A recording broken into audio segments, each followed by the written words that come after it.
ఓం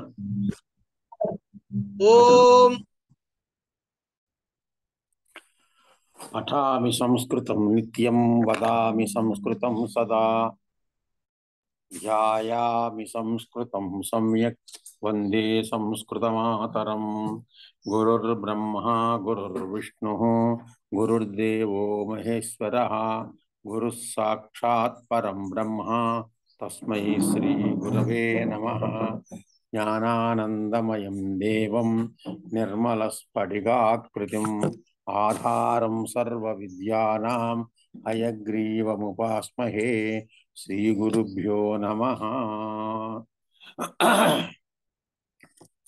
188వ page తీయండి. ధన్యాలోకం ప్రారంభం. ఇప్పుడు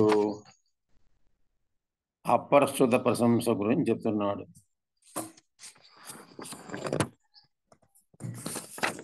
ఇంతకుముందు చెప్పిన దానికి పూర్తి చేసి కొంచెం అప్రస్తుత ప్రశంసాయామపి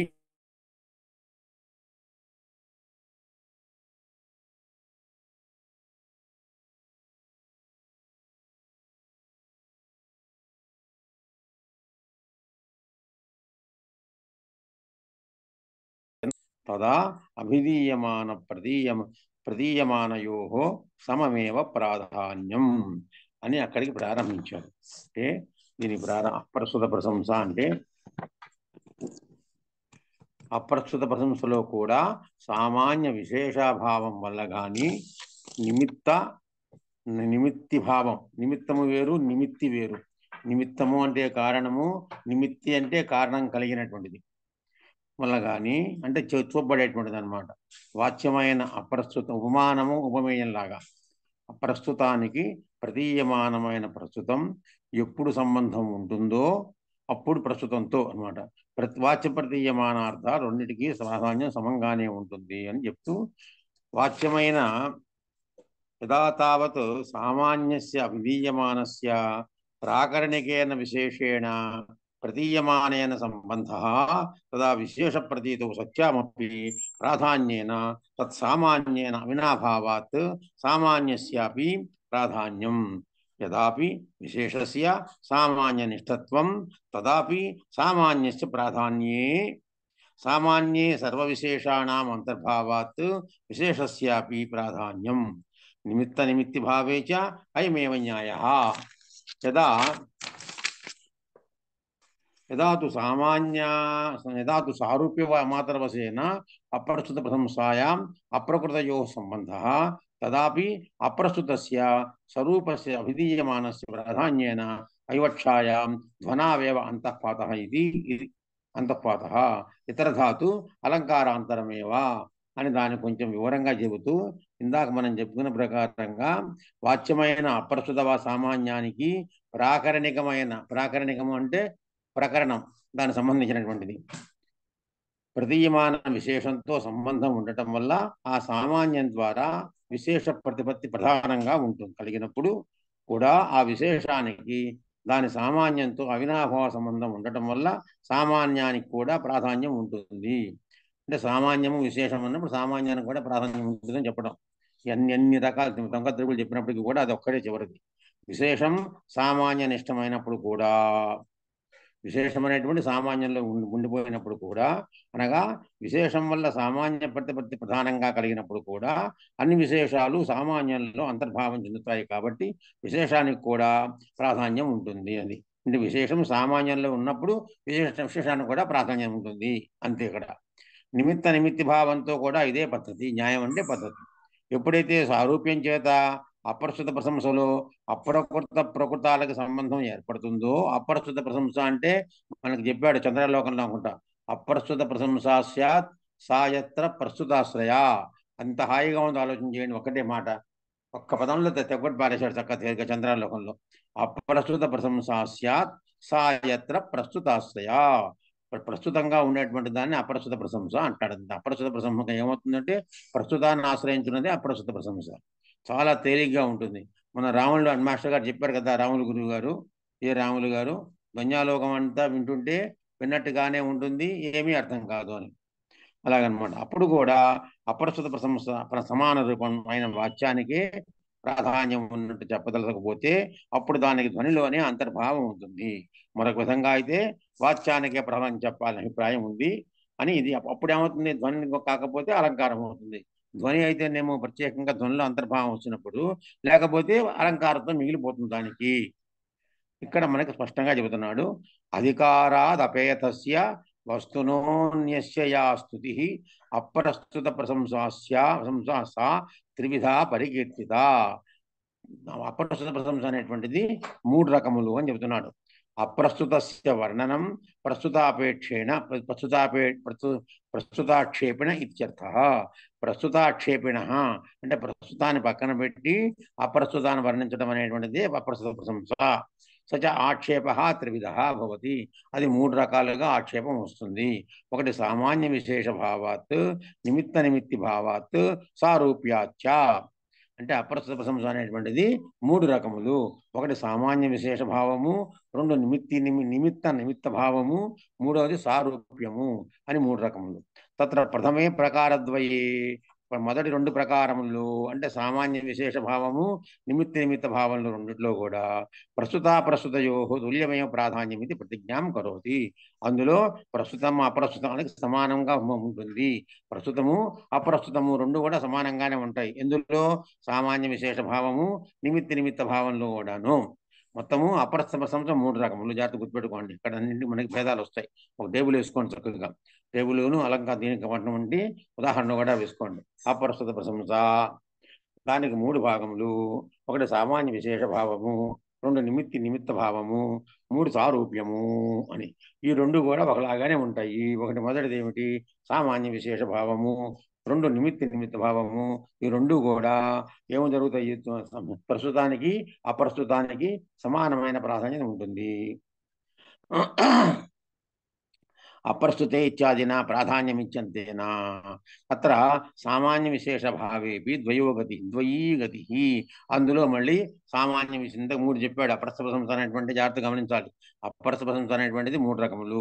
ఒకటి సామాన్య విశేష భావము, 2 నిమిత్త భావము, 3 సారూప్యము. ఈ సామాన్య విశేష భావం 2 రకములు అంటున్నాడు.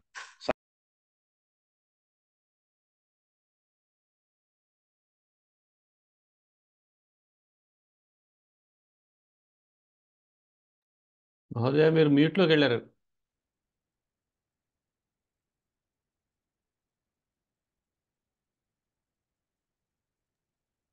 గురువుగారు మ్యూట్ లో ఉన్నారు. మ్యూట్ తీయాలి.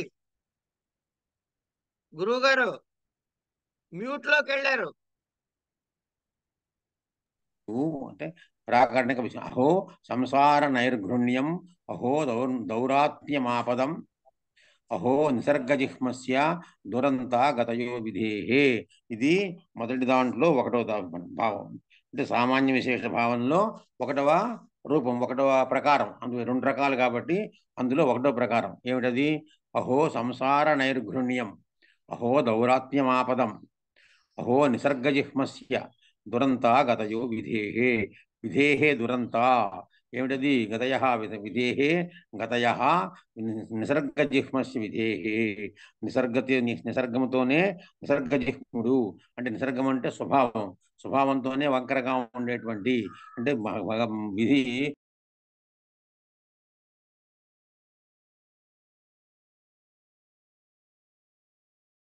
సమానంగా ఉండదు అని చెప్పడం కోసంగాను అదే చెప్తాడు. విధి రుత్సుంకలో రుణం 2 రకాలు అక్కడ 2 శ్లోకాలు వచ్చినాయి. గమ్మత్తైన శ్లోకాలు వస్తాయి. అయాచిత సుఖం దత్తే యాచితంతు నయచ్చతి సర్వస్వం చాపి హరతే విధి రుత్సుంకలో నృణాం అని ఒక శ్లోకం ఉంది గమ్మత్తుగా. అంటే అయాచిత సుఖం దత్తే అడగని వాడికి సుఖం ఇస్తాట. యాచితంతు నయచ్చతి అడిగిన వాడికి ఇవ్వట. కొన్ని ఇవ్వకపోతే ఇవ్వబడి ఊరుకుంటాట, ఊరుకోట. సర్వస్వం చాపి హరతే మొత్తం లాక్కుంటాట. విధి ఉచ్ఛృంఖల నృణాం. మానవుల విషయంలో బ్రహ్మదేవుడు చాలా నిర్దయగా అంటే సంఖ్యలతో కట్టించినట్టుగా ఇష్ట స్వేచ్ఛగా తిరుగుతుంటాడు అని ఒక అర్థం చెప్పుకోవచ్చు. ఇంకో చోట ఏం చెప్పాడంటే నృత్సంకలత్వం విధి గురించి ఏంటిది ఎవడు ఇది వక్రత్వం చాలా చక్కని శ్లోకం అండి. ఎక్కడ చెప్తాడంటే కుమార సంభవంలో చెప్తాడు. కుమార సంభవంలో ఈ వసంత ఋతువు రాణి వసంతపతి వచ్చినట్టుగా ఉంటుంది ఒక్కసారిగా.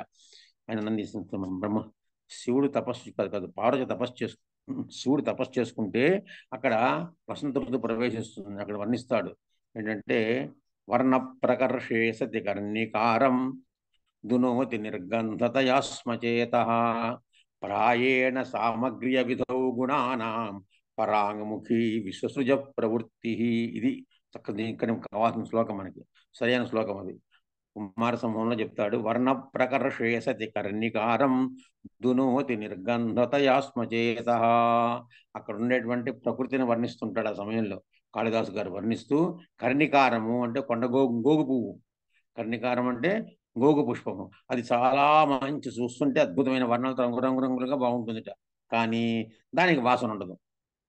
మంచి వర్ణాలు, మంచి అందంగా రంగురంగులతో ఉండేటువంటి పువ్వునకు వర్ణ ప్రకర్షేసతి కర్ణికారం నిర్గంధతయా చేత దునోతి. దానికి వాసన లేకపోవడం చేత మనస్సును బాధ పెడుతోంది.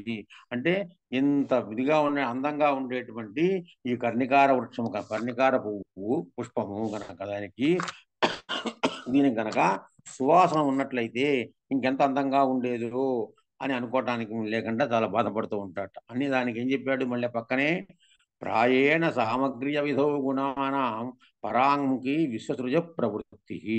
విశ్వసృజ బ్రహ్మదేవుని యొక్క విశ్వసృజ షష్ఠీభక్తి. బ్రహ్మదేవుని యొక్క ప్రవృత్తి ఎలా ఉంటుందంటే సామగ్ర్య విధో గుణానాం పరాంగి. ఒక దగ్గర పెట్టేటప్పుడు ఒక అందమైనటువంటి భార్యను పెడతాడు, అందవిహీనుడైనటువంటి భర్తను పెడతాడు. అక్కడ అందమైనటువంటి భర్తను పెడతాడు, కురూపి అయిన భార్యను పెడతాడు. అక్కడ పొడుగ్గా ఉండేటువంటి భర్తను పెడతాడు, పొట్టిగా ఉండే భార్యను పెడతాడు. లావుగా ఉండే భార్యను పెడతాడు, సన్నగా ఉండేటువంటి భర్తను పెడతాడు. ఇవన్నీ కూడా చూస్తుంటే మేడ్ ఫర్ ఈచ్ అదర్ సామాన్యంగా ఎవరికి ఉండదు, కానీ ఎవరికి వాళ్ళు అనుకుంటూనే ఉంటాం. అలా ఉన్నప్పటికీ కూడా ఎవరికి వాళ్ళు మేడ్ ఫర్ ఈచ్ అదరే అనుకుంటూ ఉంటారు. లేకపోతే జీవితం గడవదు కాబట్టి, లేకపోతే సమాజం నడవదు కాబట్టి మాటికి విదేశాలలాగా 2 రోజులకో 3 రోజులకో ఒకసారి విడాకులకు వచ్చేసుకుంటుంటాం, మడిపోతుంటాం, ఇంకోటి పెళ్లి చేసుకుంటుంటాం. అక్కడ విడాకులు, ఒకసారి విడాకులు అలవాటైతే ఇంకా విడిపోయిన ఆకులే. ఆ అలవాటు కాకపోతేనే అది పడి ఉంటుంది. లేదా ఒకసారి అలవాటు అయిపోయింది కదా, అలవాటు అయిపోయింది కదా, ఇంకేం నష్టం. ఒక తప్పు చేసినా ఒకటే, 100 తప్పులు చేసినా ఒకటే, ఒక హత్య చేసినా ఒకటే, 100 హత్యలు చేసినా ఒకటే. వాడికి ఇంకా 100 హత్యలు చేసిన వాడికి ఇంకా వాడికి గ్యారెంటీ, వాడు చాలా గొప్పవాడు అనమాట. వాడికి అప్పుడే కాదు, వాడికి ఇంకా వాడి మీద ఇంకా వాడి హాయిగా తప్పించు జరగదు సమాజంలో చివరి దాకాను. ఆ విధంగా మనకున్నటువంటి న్యాయశాస్త్రాలు, న్యాయ సూత్రాలు కూడా ఎవరు చెప్పారో కానీ ఒక అద్భుతమైన సూత్రం చెప్పారట. 100 మంది దోషులు తప్పించుకుపోయినా పర్వాలేదు, కానీ ఒక నిర్దోషి మాత్రం తప్పించుకోకూడదని చెప్పి, వాడికి ఇబ్బంది పడకూడదని చెప్పి ఒక సూత్రం పెట్టారు. ఆ సూత్రం చేత భారతదేశం ఇప్పుడు 70 ఏళ్ళుగా నాశనం చేసి పారేశారు. ఆ ఒక్క సూత్రం చేతనే 100 మంది దోషులు తప్పించుకుపోయినా పర్వాలేదు. అంటే ఉగ్రవాదులు 100 మందిని వదిలేసినా నష్టం లేదు, దేశాన్ని నాశనం చేసేసినా మనం పట్టించుకోకర్లా, ఏం పర్వాలేదుట.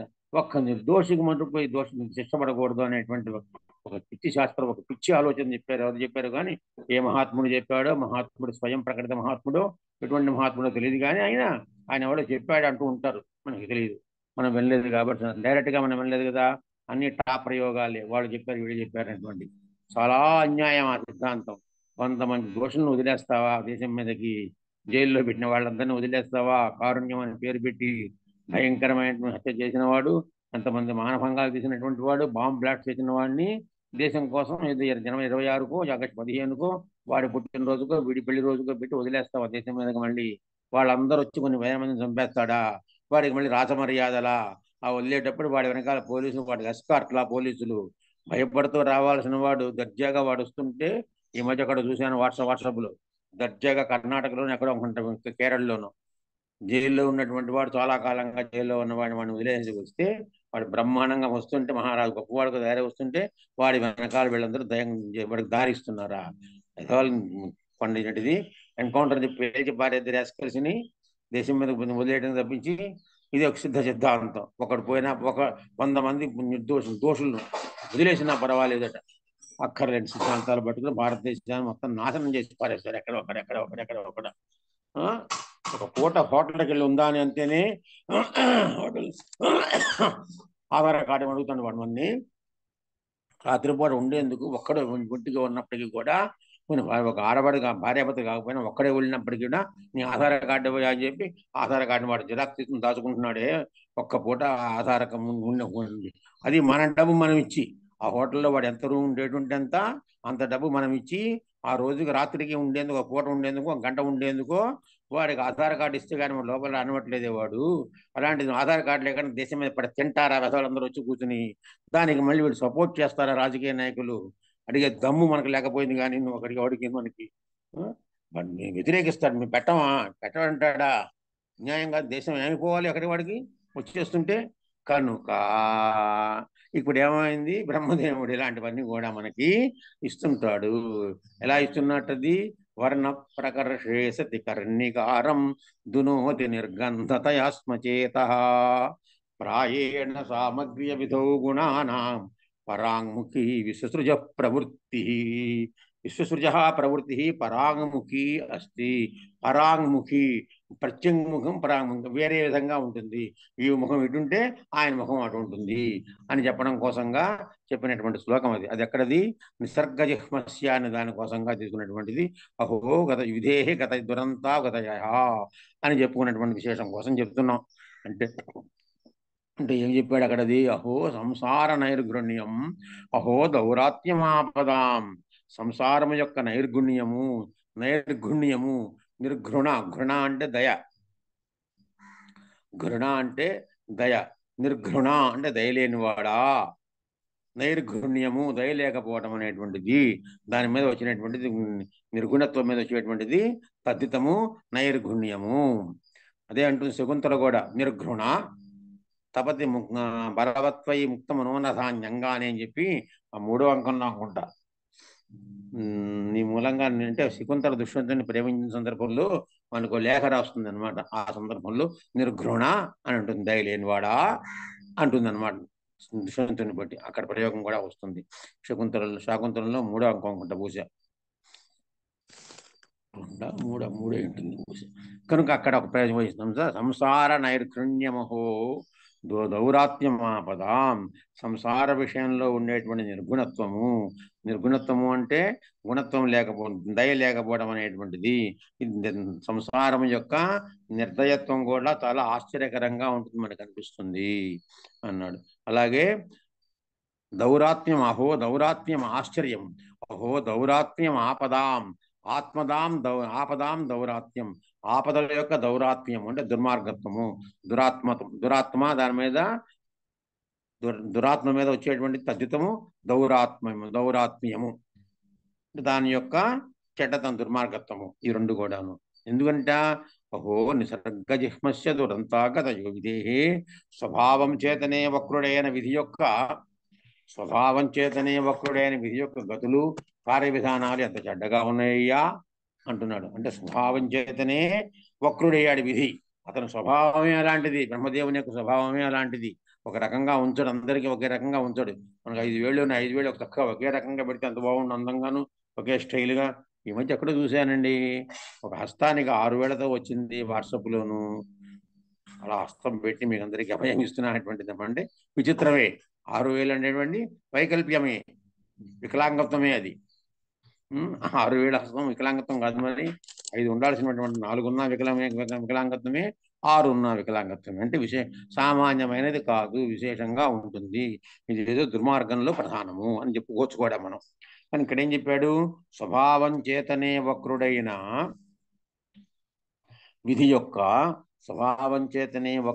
విధి యొక్క గతులు, కార్య విధానాలు ఎంత చెడ్డగా ఉన్నాయి సుమా అని చెప్పడం కోసంగా ఈ శ్లోకం చెప్పాడు. ఇది మొదటి భాగం. ఇందులో దాంట్లో 2 రకాలని చెప్పి, సామాన్య విశేష భావం అనేటువంటి ఒక అపరస్త ప్రశంసకి దానికి 2 భేదాలు అన్నాం. అందులో 1వ భేదము ఇది ఒకటి, 1వ దాంట్లో 1వది, 1లో 1, 1, 2, 3 ఉన్నాయి. అందులో 1లో 1 ఇదయింది. అత్రహి దైవ ప్రాధాన్యం సర్వత్ర సామాన్య రూపం అప్రస్తుతం వర్ణితం ప్రకృతే వస్తుని క్వాపి వినష్టే విశేషాత్మని పర్యవస్తి. తత్రాపి విశేషాంశస్య సామాన్యేన వ్యాప్తత్వాత్ వ్యంగ్య విశేషవత్ సామాన్యస్యాపి ప్రాధాన్యం నహి సామాన్య విశేషయోః యుగపత్ ప్రాధాన్యం విరుధ్యతే. యుగపత్ ప్రాధాన్యం నహి విరుచ్యతే, రెండు ఒక చోట ఉండకూడదు అనే మాట ఎక్కడ మనకి లేదు అని చెప్పి దాన్ని చెబుతూ చెప్పుకుంటాడు. అంటే అచింతితమైన ఆపద ఏదో కలిగి ఎవరో మరణించటం వంటి ఒక విశేషం జరిగింది, అది ప్రస్తుతం. ఆ విశేషాన్ని మాటలతో చెప్పకుండా ప్రతి విషయంలోనూ దైవం చాలా ప్రధానమైనది అనే ఒక అప్రస్తుత విషయం చెప్పబడింది. ఇది చివరకు పైన చెప్పిన విశేషార్థంలోనే పర్యవసానం చెందుతుంది. ఈ విధంగా ఇక్కడ అప్రస్తుతమైన దైవగతి నిసర్గ వక్రమైనది అనే సామాన్యం చేత ప్రస్తుతమైన ఆపద్విశేషము గమ్యమవుతున్నది అని భావము. అనగా విశేషాన్న తత్రాపి, దానిలో కూడా విశేషాంశము సామాన్యం చేతనే వ్యాప్తమైనది. విశేషాంశం ఉన్న చోట తప్పకుండా సామాన్యం కూడా ఉంటుంది. కాన వ్యంగ్యమైన విశేషము వలె వాచ్యమైన సామాన్యం కూడా ప్రధానమైనది. సామాన్య విశేషాలు రెండింటికి ఒకే సమయంలో ప్రాధాన్యం ఉండకూడదని విరోధం లేదు కదా. ఇక్కడ రెండు చూపించాడు, సామాన్యము విశేషాన్ని రెండు చూపించాడు. ఆ రెండు కూడా ప్రధానంగానే ఉంటాయి, తప్పు లేదు, రెండు ఉండొచ్చు అనేటటువంటిది ప్రస్తుతం రెండు కూడా దానికి ఉపయోగకరంగా ఉండదనేటువంటిది మొదటి దాంట్లో ఒకటో భావంలో వచ్చింది, ఒకటో రకం. మొదటి దాంట్లో రెండో రకం, యదాతు విశేష అప్రాకరణిక ప్రాకరణికం సామాన్యం ఆక్షిపతి తదా ద్వితీయ ప్రకార. ఇది రెండోది. ఏమిటి? విశేషము అప్రాకరణికమయ్యి ప్రాకరణికమైనటువంటి సామాన్యాన్ని ఆక్షేపిస్తుంది అనేటటువంటిది ఇది రెండోది. మొదటిది వేరు, అది ఒకటో దాంట్లో, ఇది రెండోది. ఏ తత్తస్య ముఖత్ కియత్ కమలిని పత్రే కణం పాదసో యన్ముక్తామణిరిత్యమంస్త సజడః శృణ్వన్యదస్మాదపి అంగుళ్యగ్రలఘు క్రియా ప్రవిలయిన్యాదీయమానే శనైః తత్రోడ్డీయగతో హహేత్యనుదినం నిద్రాతినాంతః శుచా. ఏతత్తస్య ముఖాత్ కియత్ కమలిని పత్రే కణం పాదసః. పత్రే పదం కమలినీ పత్రే కణం పాదసః యన్ముక్తామణిరిత్యమంస్తజడః శృణ్వన్యతస్మాదపి అంగుళ్యగ్రలఘు క్రియా విలయిన్యాదీయమానే శనైః ప్రవిలయన్. అంగుళ్యగ్రలఘు క్రియా ప్రవిలయన్ ఆదీయమానే శనైః తత్రోడ్డీయగతో హేత్యనుదినం నిద్రాతినాంతః శుచా. సబ్జెక్ట్ అండ్ శ్లోకా నెంబర్ దీనిలో లేదు. 191వ పేజీలో అప్రస్తుత ప్రశంస గురించి చెప్పేటువంటి దాంట్లో వచ్చింది. 191వ పేజీలో వచ్చింది ఇది. ఇందులో శ్లోక నెంబర్ ఏం పడలేదు. శ్లోక నెంబర్ చెప్పడానికి నాకు అవకాశం లేదు. ఏతత్తస్య ముఖాత్ కియత్ కమలినీ పత్రే కణం పాదసః. ఏం చెప్పేట? దాని అర్థం చెప్పు. అప్రస్తుత ప్రసంగంలో ఇది భల్లట శతకంలోని పద్యము అంటున్నాడు. అంటే ఒక మూర్ఖుని మూర్ఖత్వాన్ని గురించి ఆశ్చర్యంతో మాట్లాడుతున్న ఒకనితో అతని మిత్రుడు అంటున్న మాటలు. వాని యొక్క ముఖము నుండి ఇది ఎంత ఆరాటం అంటే చెప్పాడు. మళ్ళీ శ్లోకంలోకి వద్దాం ఒకసారి. ఏతత్తస్య ముఖాత్ కియత్ కమలినీ పత్రే కణం పాదసః. కమలినీ పత్రే కణం పాదసః. కమలినీ పత్రం అంటే తామరాకు. తామరాకు మీద నీటి బిందువు అటు ఇటు జారిపోతూ ఉంటుందిట. దాన్ని చూసి కూడా అతను లెక్క చేయడు. అంటే అలాగ జారిపోతూ ఉంటుంది, స్థిరత్వం లేదు. అంటే దాన్ని ఏమనుకుంటాడు? యన్ముక్తామణిరిత్యమంస్తా. దాన్నే ముత్యంగా భావించాడు. యమముస్తా అంటే తెలుసుకున్నాడు, భావిస్తున్నాడు. సజడః శృణ్వన్యతస్మాదపి. మనం చెప్పినా వినటం లేదు. తామరాకు మీద నీటి బొట్టును చూచి దాన్నే ఏమనుకుంటున్నాడు? ముత్యాల చెప్పి ఇటు ముక్తామణి, ముత్యము అని చెప్పి అనుకుంటున్నట్టు ఆయన. చెప్పినా అర్థం చేసుకోవట్లేదు ఇట్లా. అదొకటి. అంగుళ్యగ్రలఘు క్రియా ప్రవిలయన్యాదీయమానే శనైః తత్రోడ్డీయగతో హహేత్యనుదినం నిద్రాతినాంతః శుచా. అంగుళ్యగ్రలఘు క్రియా ప్రళయని. అంగుళి అగ్ర లఘుక్రియా ప్రళయిని. అంగుళి అంటే వేళ్ల యొక్క చివరి భాగం చేత తేలిక దాంతో లఘుక్రియ సామాన్యమైనటువంటి ఒక పని చేత ప్రవిలయన్యాదీయమానేశనే తత్ర ఉడ్డీయగత. ఆ చేతుకున్నటువంటి ఉంగరం కూడాను అలా చేతులు అలా లాగితే ఊరిని జారిపోయినట్టుగా అయిపోయిందిట. అంగుళి వేళ్ళు, ఆ వేళ్ళు ఎగిరిందు ఊరికినే ఇలా పెడితేనే లాగేసినట్టుగా అయిపోయినటువంటి దాని గురించి కూడా అతడు ఊరికినే చింతిస్తున్నాడు. నిద్రాతి నాంతఃశుచ. అతడు సరిగ్గా దానికి మనసు స్థిరంగా లేకుండా బాధపడుతున్నాడు. అనుదినము చాలా అంతఃశుచ బాధపడుతున్నాడు అని చెప్పి అంటున్నాడు. అంటే ఇక్కడ ఏం చెప్పాడు? అక్కడది పదార్థం చెప్పుకున్నట్టయితే ముక్తామణి సరిపోయేదంతా వాళ్ళ అంగుళి దగ్గరలోకి వేళ చివరి ప్రతిరోజు అంటే ఏమీ అవసరం లేని విషయంలో గొప్పగా భావించటం అనేటటువంటి సామాన్యం ఇక్కడ ప్రస్తుతము. తామరాకు మీద నీటి బొట్టు అంటే అది ఏమీ లేదు, దాన్ని చాలా గొప్పగా భావించాడు. జలబిందువును మణి అనుకోవటం విశేష రూపమైన వాక్యము. అక్కడ కూడా సామాన్య విశేషాలకి ఒకే సమయంలో ప్రాధాన్యం చెప్పినా విరోధం లేదు అని చెప్పబడింది. ఈ విధంగా రెండు భేదాలు ఉన్న ఒక ప్రకారము యథా తావత్ మొదలు విశేషస్య ప్రాధాన్యం వరకు కూడా ఉన్న గ్రంథభాగం చేత ఒకటిగానే ఇక్కడ చెప్పబడింది అని చెప్పి దాన్ని చెప్పాడు. ఇది ఒక రెండో రకమైనటువంటిది. అంటే ఒకటో దాంట్లో ఇది రెండో భాగం. ఏతమేవ న్యాయం నిమిత్త నైమిత్తిక భావే అతిథిజన్ తస్యాపి ద్విప్రకారతాం దర్శయతి. రెండోది నిమిత్త నైమిత్తిక భావం, నిమిత్తి భావం రెండోది. మొదటి సారూప్యంది, రెండోదేమో నిమిత్తది అపరస్పర్శంతో రెండో భాగం చెప్పాం కదా. ఆ రెండోది మళ్ళీ రెండు రకములు. మొదటి దానికి రెండు రకములు, ఆ రెండు శ్లోకాలు రాసుకోవాలి ఉదాహరణలు. రెండో దానికి అవి రెండు రకములు, అందులో ఒకటో రకం చెబుతున్నాడు. కదాచిత్ నిమిత్తం అప్రస్తుతం సత్ అవిధీయమానం నైమిత్తికం ప్రస్తుతం ఆక్షిపతి. కదాచిత్ నిమిత్తం అప్రస్తుతం సత్ అవిధీయమానం నైమిత్తికం ప్రస్తుతం ఆక్షిపతి. దాన్ని నిమిత్తాన్ని పక్కన పెడుతుంది అని చెప్తున్నాడు. ఏ యాంత్యభ్యుదయే ప్రీతిం నోచ్చంతి వసనేషు చ తే బాంధవాస్తే సుహృదో లోకః స్వార్థపరోపరః. ఇది దాని ఉదాహరణ. ఏ యాంతి అభ్యుదయే ప్రీతిం నోచ్చంతి వ్యసనేషు చ. ఏ అభ్యుదయే ప్రీతిం యాంతి వ్యసనేషు న ఉచ్యంతి చ తే బాంధవాః సుహృదః లోకః స్వార్థపరః అపరః. సామాన్య విషయం ఇది. మనకు తెలిసిందేంటి? మనం ఎక్కువగా మన లోకంలో మనం వింటున్న ఏంటి? మన ఎప్పుడు సంపదగలిగిన అప్పుడే బంధువులే వత్తురది ఎట్లన్నన్ తెప్పలుగా చెవు నిండిన కప్పలు 10,000 చేరు కదరా సుమతి అని చెప్పేటువంటి దానికి ఉదాహరణ కాకుండా అట్నుంచి తిరగబడుతోంది. ఏమిటి అంటే మనం ఎక్కడైతే ఎక్కువ అభ్యుదయంలో ఉన్నాము, అంటే గొప్పగా మనం ఎక్కువ ఆనందంలో ఉన్నాము, అన్ని రకాల మనం బాగా ఐశ్వర్యవంతులమై ఉన్నాము, అప్పుడు మనని వాళ్ళు ఇష్టపడతారు, ప్రీతి చూపిస్తారు. సామాన్యం సంపద ఉన్నప్పుడు. అంతేకాదు నౌచ్యంతి వ్యసనేషు చ. వ్యసనములు వచ్చినప్పుడు మనం వదిలేయకపోవటం కూడా ప్రత్యేకత. అక్కడ వ్యసనాలు రాగానే వదిలేస్తారు. వ్యసనము అంటే ఆపద. వ్యసనము అంటే ఆపద. మనకి ఐశ్వర్య నష్టమైనప్పుడు, అయితే మన పేరు పోయినప్పుడు, అయితే మనకు ఉన్నటువంటి ఇంకేదో నాశనం అయినప్పుడు దూరంగా వదిలేస్తారు, మన పడుచుకోవడం మానేస్తారు. మనకి బాగా ఎక్కువగా మన లాభంతో ఉన్న మనం ఒక్క సమృద్ధిగా ఉన్నప్పుడేమో, సంపదతో ఉన్నప్పుడేమో మన దగ్గరికి వస్తారు సామాన్యంగా.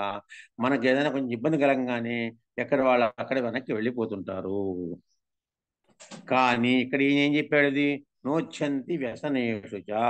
వ్యసనములలో కూడా వదిలిపెట్టట్లేదు. తే బాంధవాస్తే సుహృదః. వాళ్ళే బంధువులు, వాళ్ళే సుహృత్ అంటే స్నేహితులు. లోక స్వార్థపరః అపరః స్వార్థపరః. వాడు స్వార్థం గురించి ఆలోచించేవాళ్ళు కాదు. ఇది ఒక గమ్మత్ విషయాన్ని ప్రత్యేకంగా చెబుతున్నాడు. లోకంలో మనకున్న వ్యవహారం ఏమిటి? మనకి ఎప్పుడైతే మనం బాగా పూర్తిగా ఐశ్వర్యంతో ఉంటామో అప్పుడు మన దగ్గర ఉంటారు. మనకి ఏది తగ్గంగానే మనం వదిలేసిపోతుంటారు అని చెప్పకుండా వాళ్ళు మనం ఎలా ఉన్నప్పటికీ మనతో ఉన్నారు, ఇప్పుడు ఉన్నారు అని. అత్ర అప్రస్తుతం సుహృద్ బాంధవ రూపత్వం నిమిత్తం సజ్జన శక్త్యా వర్ణయతి. నిమిత్తం నైమిత్తికీం శ్రద్ధేయ వచనతాం ప్రస్తుతాం ఆత్మనః అభివ్యంక్తుం.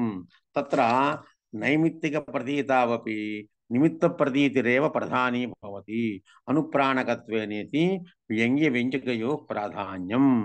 అంటే ఇక్కడ వక్త నైమిత్తికమైన ప్రస్తుతము అయిన తన సత్యేయ వచనత్వాన్ని, అంటే తాను చెప్పిన మాట తప్పక నమ్మదగినది అనే విషయాన్ని వ్యంజింపజేయడం కొరకుగై అప్రస్తుతమైన సుహృద్బాంధవ రూపత్వాన్ని సజ్జనుల యందు ఆసక్తితో అక్కడ ఉన్న సజ్జనుల దృష్టితో ఉంచుకొని వాళ్ళు వినటం కోసం ఇస్తున్నాడు.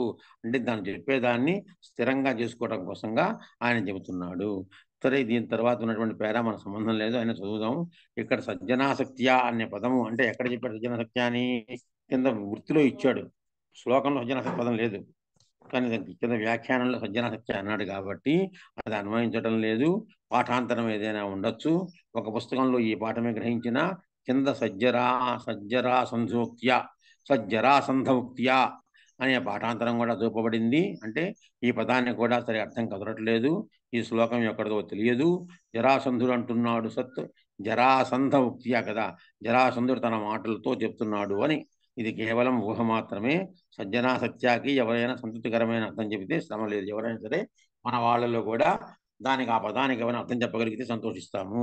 వ్యాఖ్యానతో విశేష ప్రతిపత్తి అని ఈ దానికి అర్థం చెప్పినటువంటి బాలానందిని వ్యాఖ్య చెప్పినటువంటి మహానుభావులు ఏం చెప్తున్నారంటే దానికి అర్థం కూడా మనం చెప్పలేకపోతున్నాం, మాకు తెలియలేదు, ఎవరైనా చెప్తే చెప్పండి అని అన్నారు. మన గ్రూపులో వాళ్ళు ఎవరైనా కొంచెం బాగా చదువుకున్న తర్వాత అయినా కానీ చెప్తే సంతోషం, తప్పులేదు. ఎందుకంటే ముఖే సరస్వతి, వ్యాఖ్యాతలు అక్షరార్థం మాత్రమే చెప్పారు అన్నారు. నైమిత్తికం అయిన శ్రద్ధేయ వచనత్వం ధ్వనింపబడుతున్నా నిమిత్త జ్ఞానమే దానికి ప్రాణం పోసేదిగా ఉండడం చేత వ్యంగ్య వ్యంజకాలు రెండింటికి ప్రాధాన్యమే ఉంది. వ్యంగ్య వ్యంజకాలు రెండింటికి ప్రాధాన్యం ఉందని చెప్పడం అనేటువంటిది ఆ రెండో భాగంలో చెప్పుకుంటూ వచ్చాడు. తరువాత అంటే దేంట్లోనిది? రెండో దాంట్లో ఒకటో భాగం, రెండో దాంట్లో ఒకటోది.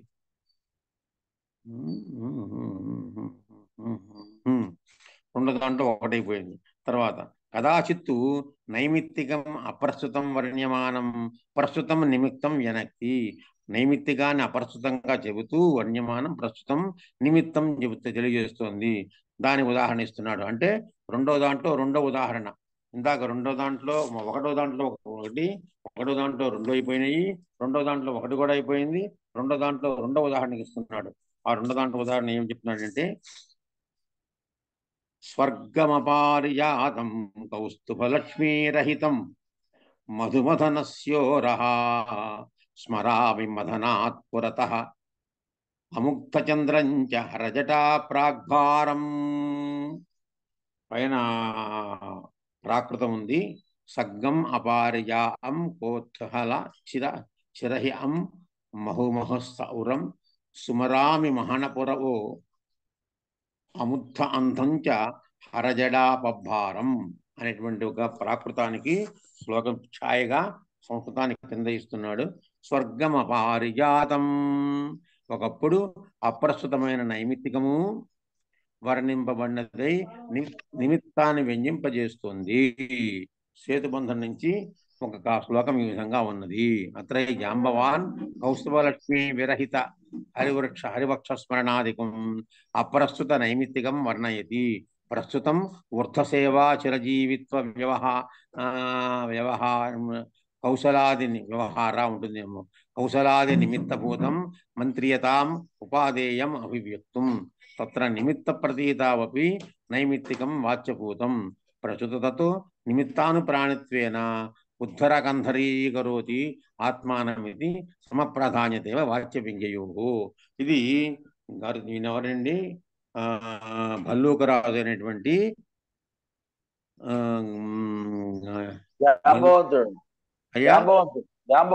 జాంబవంతుడు చెప్పిన మాట ఇది. ఏమని చెబుతున్నట? స్వర్గం అపారిజాతం. నాకు ఎప్పుడు నేను ఎలా చూసానంటది, మథనాత్ పురతః, మథనమునకు ముందు. మథనము అంటే సముద్ర మథనమునకు ముందు. సముద్ర మథనం అనేటువంటిది ఎప్పుడో జరిగింది, అంతకు ముందే నాకు తెలుసయ్యా అంటున్నా. వాడు చిన్నపిల్లాడిగా ఉన్నప్పుడు నాకు తెలుసయ్యా అంటుంటాం సామాన్యంగా. చిన్నపిల్లాడుగా వాడు చిన్న నెక్కిర కట్టుకుని తిరిగేవాడు రా, గోచి కట్టు తిరిగేవాడు నాకు తెలుసురా. చిన్నపిల్లవాడు గోచి కట్టుకోకుండా చిన్నపిల్లవాడు ప్యాంట్ వేసుకుంటాడా? అనుకుంటాం సామాన్యంగా మనం చిన్నప్పటి నుంచి తెలుసు అంటే వాడి గోచిగట్టు ఉన్నప్పటి నుంచి నాకు బాగా పరిచయం చెప్పడం కోసంగా తన యొక్క పురాతనత్వాన్ని నేను చాలా పెద్దవాడిని అని చెప్పడం కోసంగా జాంబవంతుని గురించి మనకి 2 వాక్యాలు చెబుతుంటారు. ఎక్కడ త్రివిక్రమావతారం మహావిష్ణువు వామనావతారం నుంచి వచ్చి త్రివిక్రముడిగా మారినప్పుడు అప్పుడు మొత్తానికి ఆయన 3 పర్యాయాలు ప్రదర్శన చేసేట ఆ త్రివిక్రమత్వానికి. ఎవరు? జాంబవంతుడు. అంత గొప్పవాడు, ఎప్పుడో వాడు అని చెప్తూ అంతకన్నా ఇది ఇంకా ముందనుకుంటా. ఇది స్వర్గం అపారిజాతం అంటే ఈ సముద్రము మథించడానికన్నా సముద్ర మథనానికన్నా ముందు నాకు తెలుసయ్యా నేను అని చెప్తున్నాడు. ఎలా చెప్తున్నాడు? స్వర్గం అపారిజాతం. పారిజాత వృక్షం లేనప్పుడు స్వర్గం ఎలా ఉండేదో నాకు తెలుసు. కౌస్తుభలక్ష్మీరహితం మధుమదనస్య ఉరహ. మధుమదనస్య ఉరహ. మధు అనేటువంటి రాక్షసుని మథనం చేసినటువంటి ఆ శ్రీ మహావిష్ణువు యొక్క వక్షస్థలం ఎలా ఉన్నప్పుడుట కౌస్తుభలక్ష్మీరహితం. కౌస్తుభము, కౌస్తుభమణి, లక్ష్మీదేవి ఈ 2 లేకముందు నుంచే నాకు తెలుసు. హరజటా ప్రాగ్భారం అముక్త చంద్రం. హరజటా ప్రాగ్భారం, హరుని యొక్క జడ యొక్క ప్రాక్ ముందు యొక్క భాగం ఉందే, ముందు భారం ఉంది ప్రదేశం అంతా కూడాను ఎలాగా అముక్త చంద్రం. ముక్తచంద్రుడు లేనటువంటి బాలచంద్రుడు లేని ప్రదేశంలో అంతకుముందు ఎలా ఉండేదో అది కూడా నాకు తెలుసు. స్మరామి అంటున్నాడు. ఇవన్నీ చెప్పి స్వర్గం అపారిజాతం కౌస్తుభలక్ష్మీరహితం మధుమధునో స్థిరః హర అముక్తచంద్రం హరజటా ప్రాగ్భారం స్మరామి. అవన్నీ నేను స్మరించుకుంటున్నాను అని చెప్తున్నాడు. అంటే అంతటి ముందు వాడిని నేను, ఇప్పటి వాడిని కాదు నాయన, నేను చాలా గొప్పవాడిని అని చెప్పడం. మథనాత్పురత, సముద్ర మథనము కంటే ముందు అపారిజాతము, పారిజాత వృక్షం లేని స్వర్గాన్ని, కౌస్తుభలక్ష్మీరహితము, కౌస్తుభము లక్ష్మీ లేని మధుమధుని యొక్క మహావిష్ణువు యొక్క వక్షస్థలాన్ని, అముక్త చంద్రం సుందరమైన చంద్రకళ లేని హరజటా ప్రాగ్భారం శివుని జటా తోట ముందు భాగాన్ని స్మరామి. అత్రేతి, ఇక్కడ జాంబవంతుడు మంత్రిత్వంలో గ్రహింపదగిన అనగా మంత్రిగా నియమించడానికి అవసరమైన నిమిత్తమైన ప్రస్తుతమైన వృత్తసేవ అంటే అతన్ని అంటే మనకి ఇక్కడ నాటకంలోనో దేంట్లోనో వచ్చి ఉంటుంది. నీ విశేషాలు ఏంటయ్యా, నీ అర్హతలు ఏంటి, మంత్రిగా ఉండాలంటే నీకు అర్హతలు ఏంటి అనేదో పరిశ్రమ చేసినప్పుడు, అయ్యా నాకు ఇన్ని అర్హతలు ఉన్నాయి, నేను చాలా పురాతనమైన వాడిని, పెద్దవాళ్ళందరినీ సేవించాను, వృద్ధజన సేవ కూడా చేశాను, నేను చాలా విషయాలు నాకు తెలుసు అని చెప్పడం కోసంగా చెప్పినట్టుగానేమో అంటున్నాడు ఇక్కడ. వృద్ధసేవ, చిరజీవిత్వము, వ్యవహార కౌశలము మొదలైన వాటిని వ్యంజింపజేయడం కొరకు అప్రస్తుతము నైమిత్తికము అయిన కౌస్తుభ లక్ష్మీదేవులు లేని విష్ణు కృష్ణస్థలాన్ని స్మరించటం మొదలైన దాన్ని వర్ణిస్తున్నాడు. వాటిలో నిమిత్త వ్యంగ్యమైన నైమిత్తిక వాచ్యంగా ఉంది, అయినా అది ప్రధానం కాదనే మాట ఉంటుండగా మీదు మిక్కిలి అది అనగా వాచ్యమైన నైమిత్తికము నిమిత్తం చేత అనుప్రాణితం అవడం చేత తనకు తానుగా పైకెత్తబడిన మెడతాల కాలంగా ఉద్ధుర కంధరీ కరోతి అన్నాడు అక్కడ, చేసుకుంటున్నది. అంటే అందుచేత ఈ వాచ్య వ్యంగాలు రెండింటికి ఉన్న ప్రాధాన్యం సమానమే. మీరు ఏమీ రాయక్కర్లేదు. ఇదే ఒకవేళ వచ్చినట్టయితే అపరస్థ ప్రసంగం వచ్చినట్టయితే ఇంత వ్యాఖ్యానమే రాయాల్సిన పని లేదు. అపరస్థ ప్రసంగం అని చెప్పేసి అది 3 రకాలని చెప్పి మొదటి దానికి 2 రకములు, ఒకటో ఉదాహరణ, రెండవ ఉదాహరణ, రెండవ దానికి 2 రకములు, ఒకటో ఉదాహరణ, రెండవ ఉదాహరణ, మూడవ దానికి మళ్ళీ 2 రకములు వస్తాయి, ఒకటో ఉదాహరణ, రెండవ ఉదాహరణ, శ్లోకాలు రాసేసి చెప్పేస్తే సరిపోతుంది. ఒకవేళ మీకు వచ్చినట్టయితే లేక ఉదాహరణ లేకుండా చెప్తే ఇన్ని రకాలు చెప్పమని చెప్పేయచ్చు. మార్కులను బట్టి మీరు అక్కడ మీరు చెప్పచ్చు, పరిస్థితిని బట్టి మార్కులను బట్టి తెలియజేయచ్చు. ఏవం ద్వౌ ప్రకారో ప్రత్యేకం ద్విధో వివచ్య తృతీయ ప్రకారః పరీక్షతే సారూప్య లక్షణ తత్రాపి ద్వౌ ప్రకారౌ. మూడోది సారూప్య లక్షణం అని చెప్పాడు కదా. మొదట మనకేం చెప్పాడు? మొట్టమొదటిగాను సామాన్య విశేష భావము ఒకటి, నిమిత్త భావము 2, సారూప్యము అని 3 రకములు. ఏది? అపరస్థ ప్రశంస. అందులో సామాన్య విశేష భావం మళ్ళీ 2 రకములు. అందులో ఒకటో దానికి అహో సంసార నైర్గుణ్యం, అహో దౌరాత్మ్యమాపదాం, అహో నిసర్గజిహ్మస్య దురంతాగతయో విద్య అనేటువంటిది మొదటి ఉదాహరణ. ఆ రెండో దానికి ఏతత్తస్య ముఖాత్ కియత్ కమలినీ పత్రే క్షణం కణం పాత సహా యన్ముక్తామని నిత్యమం సుజడస్ఫున్యతస్మాదపి అల్వుల్ అంగుళ్యగ్రహు క్రియా ప్రబలీన్యాదీయమానేతనైః తత్రొడ్డీయగతో హేతనుదినం నిద్రాదినాంతఃశుచ అని రెండు చెప్పేసి అయిపోయింది. రెండోదైనటువంటి నిమిత్త నిమిత్తి భావం దానికి కూడాను మొదటి ఉదాహరణము ఏయాంత్యభ్యుదయే ప్రీతిం నోచ్యంతి అనేటుచ తే బాంధవాస్తే సుహృదః లోకస్వార్థ పరోపరః అని శ్లోకము దానికి శ్లోకం చెప్పి రెండో దాని ఉదాహరణ వచ్చేటప్పటికల్లాను స్వర్గమపారిజాతం కౌస్తభలక్ష్మీరహితం మధుమధు స్మరామి మదనాత్మృతః ముక్తచంద్రంచ అరజడా ప్రాగ్భారం అని చెప్పి దానికి చెప్పేసి సమాధానం చెప్పేస్తే అక్కడికి అయిపోయింది. ఇప్పుడు మూడో దానికి వచ్చాడు. మూడోది అయినటువంటి సారూప్యం అనేటువంటి మూడవ ప్రస్తుత సంవత్సరంలో మూడు రకాలు కాబట్టి ఆ మూడో రకాలకి అందులో కూడా మళ్ళీ రెండు రకాలు ఉన్నాయి. మూడులో కూడా మళ్ళీ రెండు భేదాలు ఉన్నాయి. మొదటి భేదాలకి ఏమొచ్చాడు అంటే ఏవం ధూప్రకారో ప్రత్యేకం ద్విధౌ విద్య తృతీయ ప్రకార పరీక్షతే సారూప్య లక్షణ తత్రాపి ధూప్రకారౌ అపర్సుతాత్ కదాచిత్ వాచ్యాత్ చమత్కారః వ్యంగ్యంతు తన్ముఖ ప్రేక్షం యదా అస్మద్ ఉపాధ్యాయ పట్టేందురాజస్య అని చెప్తున్నాను. అందులో కూడా మళ్ళీ రెండు రకములు. అందులో మొదటిది ఏమిటి అంటే అపరసుతాత్ కదాచిత్ వాచ్యాత్ చమత్కార. అపరసుత నుంచి కూడా ఒకప్పుడు వాచ్యము కంటే చమత్కారం ఎక్కువగా ఉంటుంది అని చెప్తున్నాడు. ప్రాణాయేన సమర్పితస్తవ బలాద్యేన త్వముత్థాపితః స్కంధే యస్య చిరం స్థితోసి విదధే యస్తే సపర్యామపి తస్యాస్య స్మితమాత్రకేణ జనయన్ ప్రాణాపహార క్రియాం ప్రాతః ప్రత్యుపకారిణాం ధురిపరం వేతాళ లీలాయసే అని ఒక శ్లోకం చెప్పాడు. దాన్ని ఇది ఏదో వేతాళ అనే పదంలోను ఈ సందర్భంలో ఎవరు చెబుతున్నాడో తెలియట్లేదని చెప్పి చెబుతూ ఒక కృతజ్ఞుని గురించి చెప్పినటువంటి మాటలు ఇవి. కృతజ్ఞుని గురించి చెప్పిన మాటలు ఏం చెప్తుంది? ప్రాణాయేన సమర్పిత స్తవ బలాద్యేన త్వముత్థాపితః. నీ ప్రాణాలు రక్షించి ఎవరైతే తన బలంతో నేను పైకి లేపారో అటువంటిది. స్కంధే యస్య చిరం స్థితోసి విదధే యస్తే సపర్యామపి అంటే ఒక చెట్టును గురించి వర్ణిస్తున్నాడు. తస్యాస్య స్మితమాత్రకేణ జనయన్ ప్రాణాపహార క్రియాం ప్రాతః ప్రత్యుపకారిణాం ధురిపరం వేతాళ లీలాయసే. ప్రత్యుపకారిణాం ధురిపరం అని చెబుతున్నాడు ఇక్కడ. అంటే ఏమిట? ఏ సందర్భ వేతాళుని ఉద్దేశించి పలికినదో లేక కృతజ్ఞుని సంబోధిస్తూ గౌణ ప్రయోగమో తెలియదు. ఏ భ్రాత ఓ సోదరుడా, వేతాళ ఓ వేతాళమా, ఏనా దేని చేత తవ నీకు ప్రాణా సమర్పితా నీకు ప్రాణాలు సమర్పించబడ్డయ్యు. ఏనా దేని చేత బలాత్ బలం వలన ఏన బలాత్ ఏ బలము చేత వలె త్వము స్థాపిత నువ్వు లేపబడ్డావు. యస్యా స్కంధే చిరం స్థిత అసి ఏ కొమ్మ యొక్క పైన బాగా బలంగా ఉంటున్న కొమ్మ మీద నువ్వు చాలా కాలం ఉన్నావు. యహాతే సపర్యామపి విదధే ఏదైతే నీకు సపర్యలు కూడా చేశారో స్మితమాత్రకేణ చిరునవ్వుతోనే అటువంటి వాని యొక్క ప్రాణాపహార క్రియ ప్రాణాలను అపహరించే క్రియను జనయాన్ని కలిగిస్తున్న నువ్వు ప్రత్యుపకారం చేసేటువంటి వాళ్ళ యొక్క ధురి అగ్రభాగంలో అధికంగా ప్రకాశిస్తున్నావు. ఎవరి వల్లనైతే నువ్వు బాగుపడ్డావో, ఎవరి వల్లనైతే నువ్వు లేపబడ్డావో, ఎవరి దగ్గర నువ్వు సుఖంగా ఉన్నావో అటువంటి వాళ్ళ యొక్క ప్రాణాలు తీసే విషయంలో హాయిగా చిరునవ్వుగా ఆనందంగా తీసేస్తున్నావయ్యా అని చెప్పి ప్రాణాలు తీసే ప్రయత్నం చేస్తున్నావు అని చెప్పి ప్రత్యుపకారం చేసే వాళ్ళ లైన్లలో నిన్ను మొదటి వాడిగా పెట్టచ్చయ్యా.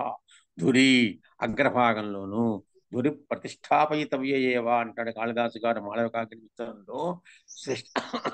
శ్లిష్టాక్రియా కస్యచిదాత్మ సంస్థా సంక్రాంతిరన్యస్య విశేషయుక్త యస్యోభయం చారు సశిక్షకానాం ధురి ప్రతిష్టాపయితవ్యేవా.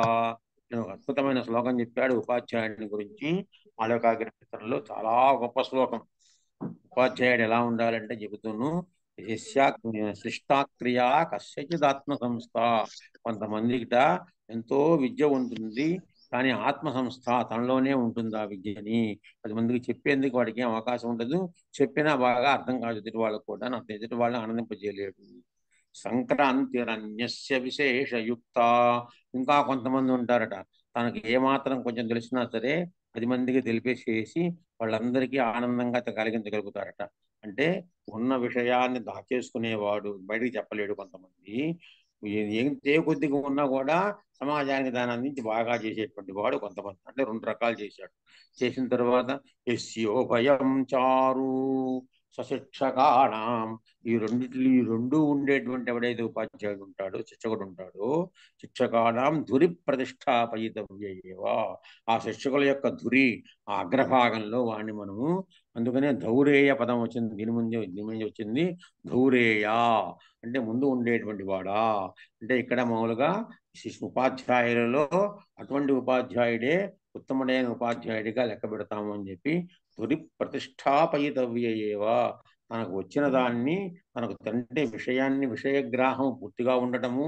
వచ్చిందంటే అది అసంపూర్ణం కాకూడదు, అది యొక్క ఉద్దేశం.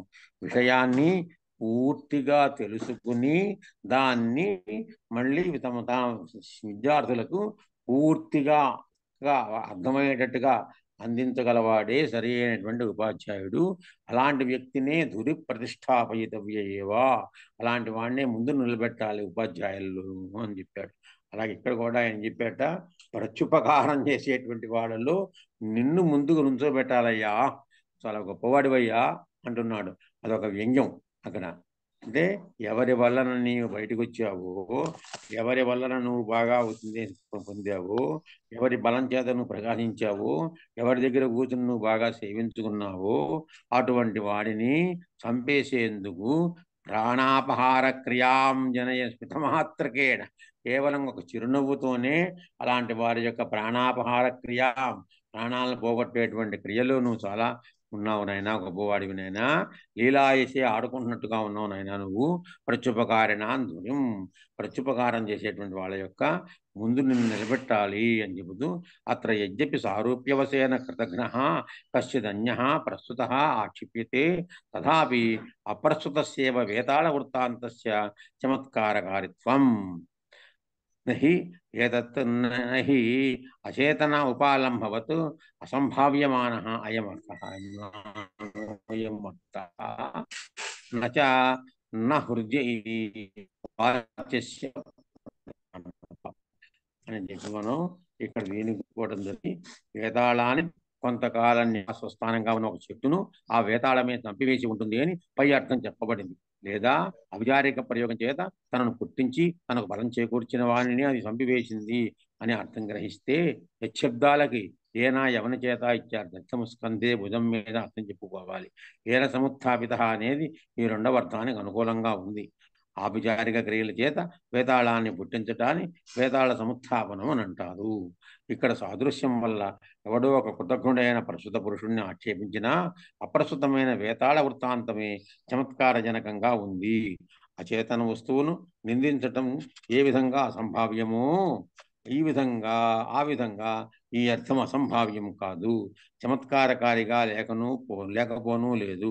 అందుచేత ఇక్కడ వ్యాఖ్యానం దేనికి ప్రాధాన్యతము అంటే దీనికి కేవలంగాను వాచ్యానికే ప్రాధాన్యము అని చెప్పారు. ఇక్కడికి ఆపుదాం మనము, తర్వాత చదువుకుందాం. 196 పేజీలో ఉంది. లోచనం చెప్పుకోవాలి మళ్ళీ తర్వాత. ఇక బాలానందం 156 పేజీ బాలానందం పూర్తి చేసుకుంటాం. లోచనం తర్వాత చెప్పుకుందాం. స్వస్తి శ్రీ గురు